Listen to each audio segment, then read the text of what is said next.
Niku, thank you. And as you know, the coronavirus pandemic, things are developing just about every hour. So here are the three things to know about the coronavirus in our area and around the country this morning.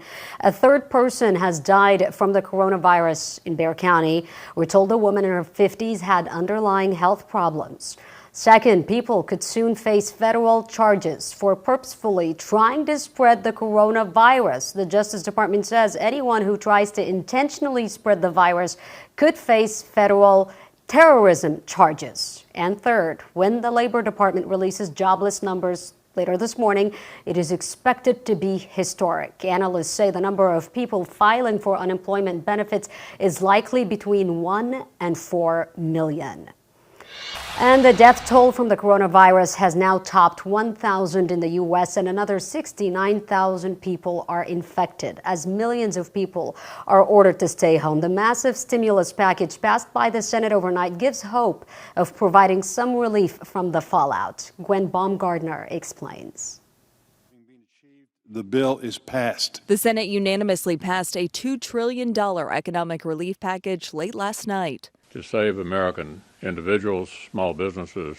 Our people need help. They were crying out to us. The White House hopes this will keep the economy afloat for 3 months. Hopefully, this war will be won quicker. The vote was held up earlier in the day when a handful of Republicans raised concern about increased unemployment funds. The bill gives an extra $600 a week in benefits. Oh, my word! Will the universe survive? It also includes a cash payment of up to $1,200 for most working Americans and $500 for children. My rent is about $1,000, so it helps in that way, but it's like people forget about the small things like gas, groceries. Consumer advocates caution to watch out for scammers. But what they want is your name, your address, your social security number, your bank information, supposedly so they can put money in, but they'll just take money out. The House will vote on the bill Friday. I will sign it immediately. Meanwhile, the coronavirus outbreak shows no sign of slowing down in Los Angeles. We are 6 to 12 days behind what we are seeing in New York City. Or in New Orleans. Louisiana is one of the epicenters, unfortunately, of this epidemic, where officials believe Mardi Gras escalated the spread. And at this New Jersey nursing home, doctors fear that all 94 residents are presumed positive. The building was evacuated yesterday. Gwen Baumgardner, CBS News.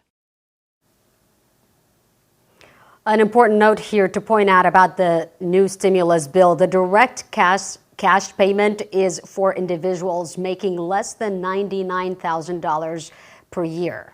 Now, the Senate is going on recess until April 20th. Leaders say that they could get called back sooner if they're needed. Well, a stay-at-home work safe order is now in effect in New Braunfels. City officials approved that measure during a meeting earlier this week.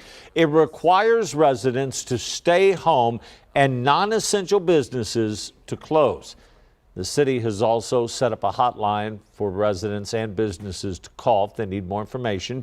That number, 830-221-4222, and staff at the New Braunfels Public Library will answer your questions from 8 in the morning till 5 in the evening. That is Monday through Friday. Also, Leon Valley is making changes to its disaster declaration. The City Council voted last night to amend the ordinance, and one of the major changes removes the CDC's recommended limit of 10 people in a confined space for food, household staples, and in retail stores. Instead, store owners will be required to ensure customers are practicing proper social distancing. All other public or private gatherings outside of a home are still prohibited, and also sporting events where social distancing cannot be maintained will not be allowed either.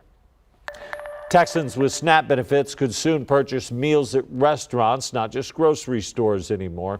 We here at KENS 5 are increasing our social distancing as well. So Erica Zucco joins us now live from her home. And Erica, why is Governor Abbott asking the USDA to allow that? Well, Barry, we've been reporting on it for more than a week now. People going to grocery stores and seeing those shelves bare. And that's one of the problems that they're trying to address here, saying that SNAP benefits typically go through grocery stores. And so people are used to being able to get their food there, and they're encountering a problem.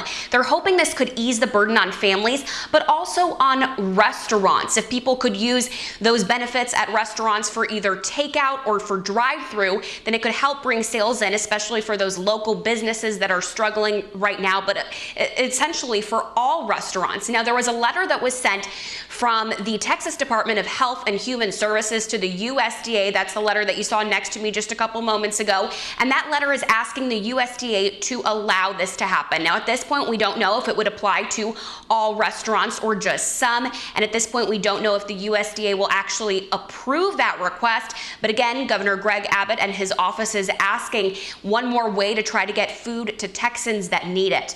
For now, we'll send it back to you. All right, thank you, Erica. School closures during the pandemic are cutting off protection for children. Child welfare experts say right now, kids are at a higher risk for abuse and neglect. CPS gave us this data. 181 people contacted the Texas Child Abuse Hotline on March 2nd. That's compared to 158 calls several weeks later. Statewide, there were about 11,000 calls to the hotline in February versus about 9,000 total calls last week. But that reduction is not necessarily a good sign. Now you have a child that in the past, his or hers only safe space was the school. They don't have that venue anymore. People who usually see these children or have eyes on these children every day are not seeing these children every day. Some of our biggest reporters are those people in the school system. As family members deal with the stress of working from home or not working and health issues or being in isolation, child welfare experts are worried that kids are far more likely at risk of abuse. Now, if you're out and about in areas allowed by the city and you witness abuse or neglect, or if you suspect abuse or neglect, investigators are urging you to call the hotline, and that hotline number is 1-800-252-5400. CPS also has a free resource for guardians to manage stress with kids. To find that, you can head to helpandhope.org.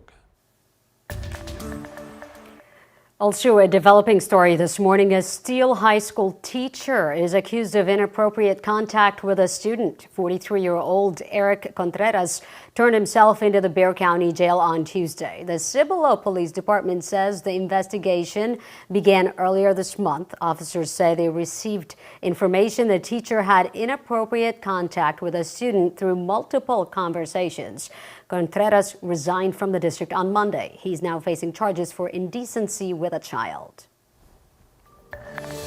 All right, outside this morning, we've got cloudy skies, a little patchy fog around, and temperatures definitely above average for this time of the year. Low around 67, high today, 90, mostly sunny this afternoon. It is going to be a very warm day. Aquifer, 671.6, dropped about a half a foot or so. And in the allergy report, we've got oak heavy, mold is moderate, hackberry, mulberry, both of those are light. So very warm today. I'm expecting a cool front by the weekend. I'll let you know how much it's going to cool us down. It's coming up in just a few minutes. All right, thank you, Paul. 6:10 right now. You know the coronavirus has stopped virtually everything. But what about the census? The truth behind new rumors the national count could be put on hold.